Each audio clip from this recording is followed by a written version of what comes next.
চিহ্ন হারুনে, সে হারুনকে এখনো কেন গ্রেপ্তার করা হলো না?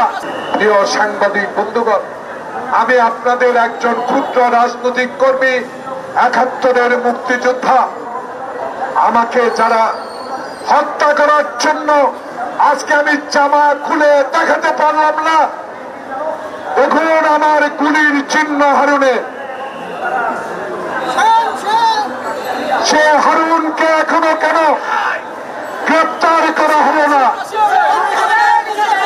সেই বিপ্লবকে কেন এখনো গ্রেপ্তার করা হলো না?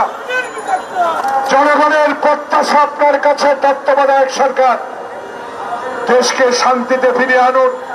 হিন্দুস্তানের উপর ভর করে আপনি ক্ষমতায় থাকতে চেয়েছিলেন। হিন্দুস্তান যুদ্ধের সময় আমাদেরকে সহায়তা করেছে, তাই বলে শোষণের জন্য আমরা হিন্দুস্তান চাই নাই। হিন্দুস্তান মোদী সরকার একটু দয়া করেন। বিশ্বের সবচেয়ে জনসমাগমের দেশ, জনগণের দেশ, বহুল মানুষ বাস করে। আপনার কাছে অনুরোধ জানাবো, যা লুটে নিছেন হাসিনার আমলে, তত্ত্বাবধায়ক সরকার নিশ্চয়ই তার খোঁজ নেবেন। রাজনৈতিক সরকার যখন আসবে তখনও খোঁজ নেওয়া হবে।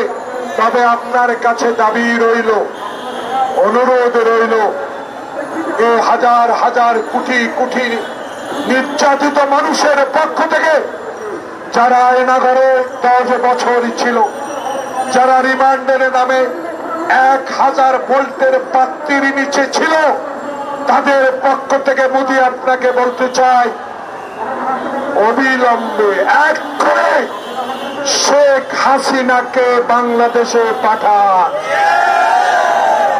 ইতিহাস কথা বলে, সেই ইতিহাস শেখ হাসিনা কোনোদিনও পড়ে দেখেন নাই।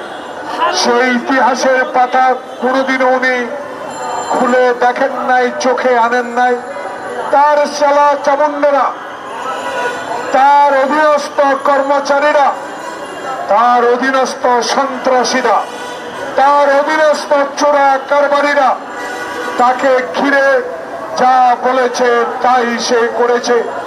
যদি তাই না করত, প্রিয় ভাইরা, যদি সে অবস্থায় না করত। 250-টিরও বেশি ডিজাইন অপশন নিয়ে ওয়ালটন স্মার্ট ফ্রিজ, বোঝে আপনার প্রয়োজন। সকল বাধা উপেক্ষা করে বিগত দিনগুলোতে প্রকাশ করেছেন, প্রচার করেছেন।